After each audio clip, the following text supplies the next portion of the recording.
to Starting Up, the only show on Indian television that brings you up to speed with all the news and trends in the startup community. This week we come to you from the Novotel on Mumbai's Juhu Beach. We've got an action-packed show. Here's what's coming your way over the next half hour. On the show this week, Tecknotrove, a company that creates driving simulators designed for imparting safe and fuel-efficient driving. It's the thumb rule of driving. Keep your eyes on the road and your hands upon the wheel. Not sure if Jim Morrison was thinking about road safety when he wrote that song, but hey, here's somebody who's given things a thought. Shantanu Gupta has designed India's first driving simulator, and our very own Dhwani Desai steers us through his story.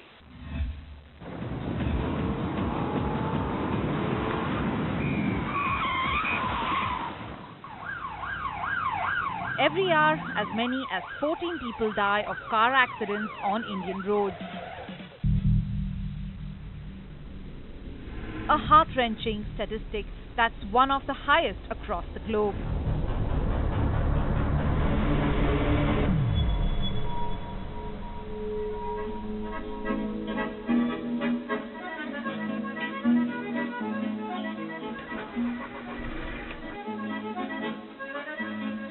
Someone who decided to do something about those numbers is Shantanu Gupta. At Drive, he began by designing India's first driving simulators.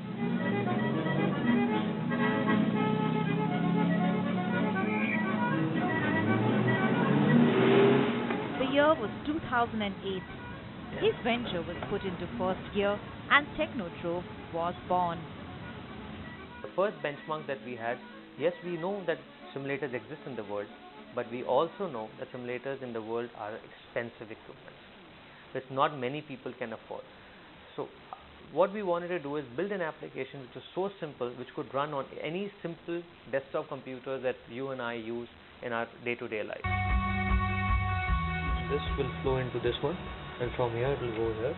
Shantanu set out to design his low-cost simulator in 2006 with a seed capital of 25 lakh rupees. It took him 2.5 years to develop the final prototype after going through 4 distinct stages. The first one was a very raw. It was just basically a basic steering wheel with no controls whatsoever. And then we graduated to adding some foot controls, then adding furthermore animations and realism into the whole project. While focusing on that real experience, Shantanu had to get many factors right.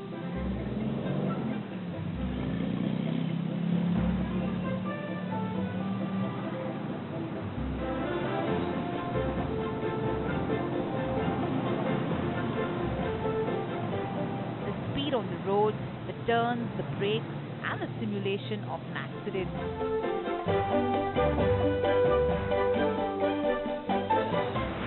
All in different modes like day and night, rain and clouds. He also designed an inbuilt training module to learn how to drive from scratch. But software wasn't the only aspect to worry about.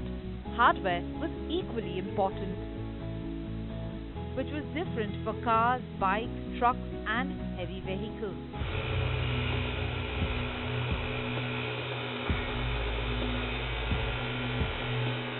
Right from making the metal structure of the vehicle to fitting the gear, the pedals, the steering wheel and finally connecting all the parts to the screen.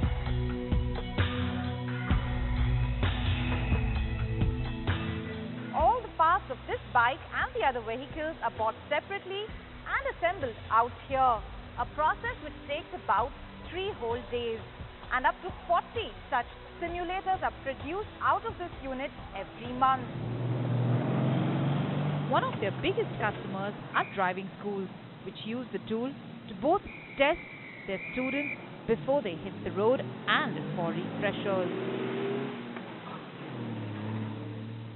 But that's not all.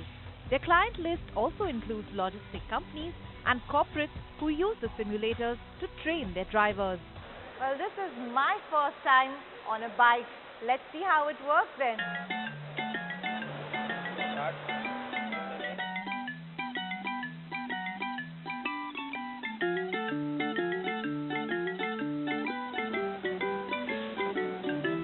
important thing here is that you can feel the motor vibrating beneath. You can hear the sound of the bike speeding up, the indicators, the brakes. I'm told it's a complete replica of the actual bike. The only thing that's missing is the movement and balancing, which perhaps needs to be learned from a cycle. For someone who'd like to upgrade himself from a cycle to a bike, well, this is perhaps the best way to learn. Apart from training on vehicles, these simulators are also designed for specific sites such as airport and mining sites, where driving rules are different and risks much higher. As Harish Milwani, VP of the Goa Group Vocational Training Center, which trains drivers in mines, points out. Normally you will have a worker crossing the road in front of a truck, or you will have a huge wheel loader coming downhill and a truck going uphill, which generally get involved into an accident. So if he does not have an anticipation of how much time that other vehicle will need to cross his area, there can be a collision. Tecknotrove designs customized solutions for sites with the exact map of the area. Customizations also include left-hand drive and automatic or manual transmissions. Apart from the customizations, the key differentiator for Tecknotrove remains its pricing. Our simulator range from 2 lakh rupees to 2 crore rupees, depending on the client needs and requirement, which is, as compared to the rest of the world, it's 1/5 or 1/4 of the price. A revenue model which has gotten revenues of 6 crores in the current year. The startup projects is to cross 100 crores over the next 3 years. Just like the cars on the roads, the road ahead for Shantanu will no doubt be filled with numerous hairpin bends. As he endures and gets through them though, there's no doubt that he'll be making the roads that little bit safer for each and every one of us.